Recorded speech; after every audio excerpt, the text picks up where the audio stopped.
everybody? Welcome back to Record-ology. New shirt. This is another one from Old Navy. They have the greatest like retro shirts and stuff. So today we're doing something a little bit different in a way. We are in a different part of town than usually we are. I should say. When I go to a different part of town, I'm always looking for antique stores. My dream would be when doing like a cross-country drive, going through some small town to stop and go through every antique store and just pick. You know what I mean? Like, who knows what you could find? I would love to find out. Short of that, I keep my eye out for thrift stores. And there happens to be a sizable thrift store right behind me that I've never been to in a part of town that I'm not usually in. So I thought this would be a brilliant opportunity to see what we can do. I will be using my rubber gloves.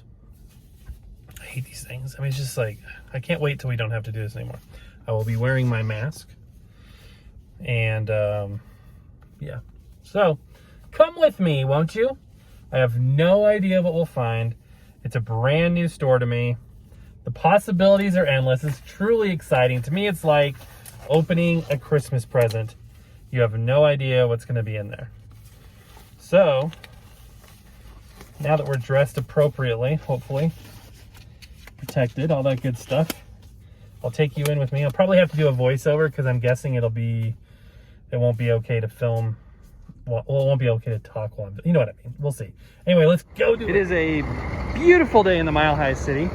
Blue skies. You can see the mountains off there in the distance. In fact, let me zoom in.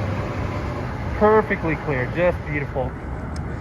And yeah, we're going to check this out. This is an ARC thrift store in a rather older part of town, I think, but the possibilities are endless. So I'm really excited. What will we find? And I'm really glad I got rubber gloves. All right, let's see what they got.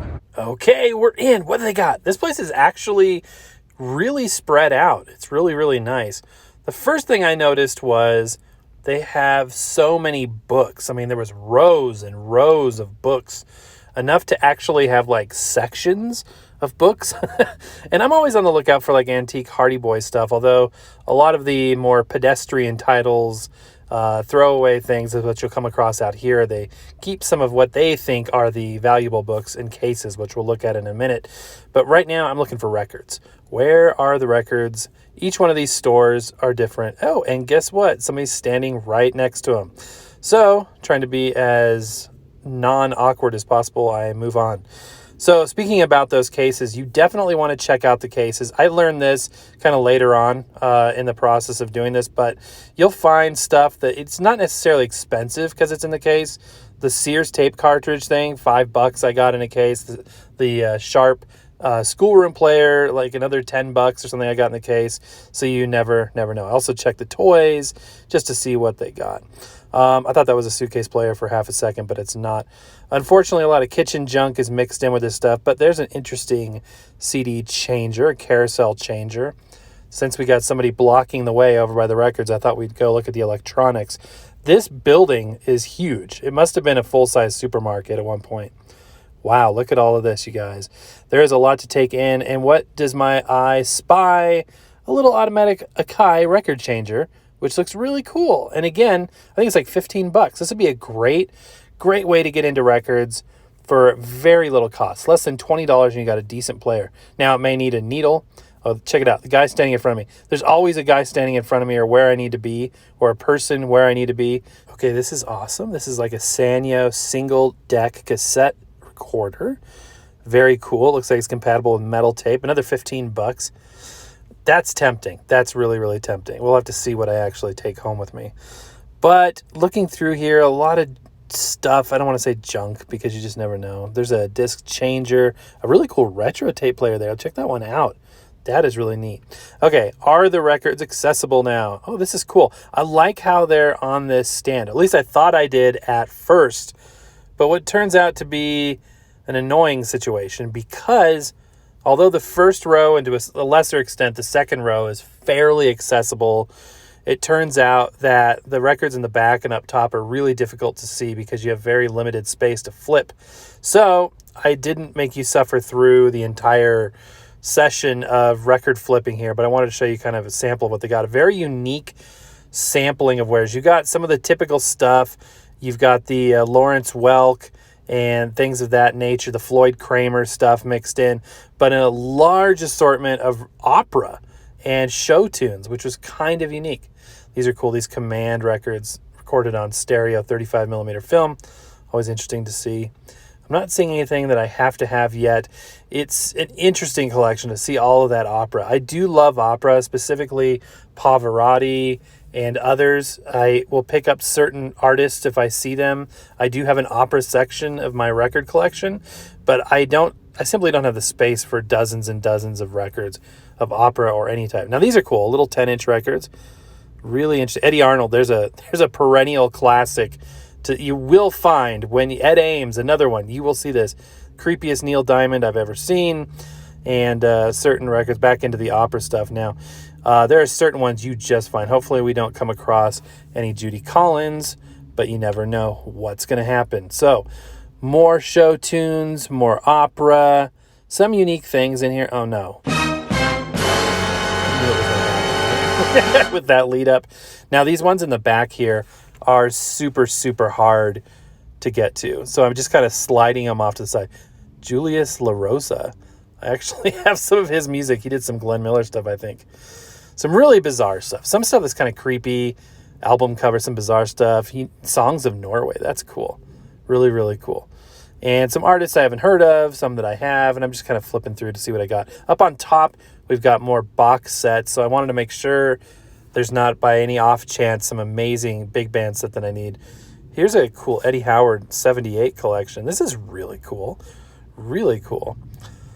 And yeah, more of this amazing, lengthy opera collection, or sizable, I should say.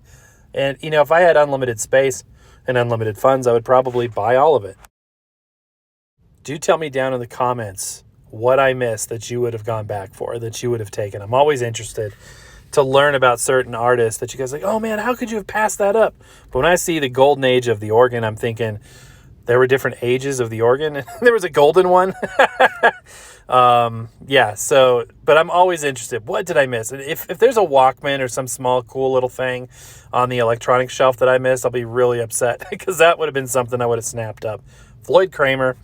You always will find a Floyd Kramer. So definitely some typical stuff and some not so typical stuff in this collection. So what did I get? I got nothing. I literally bought nothing there.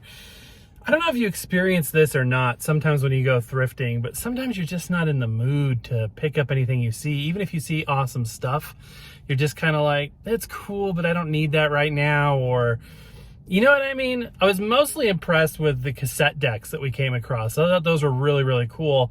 But the Pioneer is, they're bulky items. I mean, you need, record players are no different, but you need storage space for this stuff. The Pioneer is working really good right now.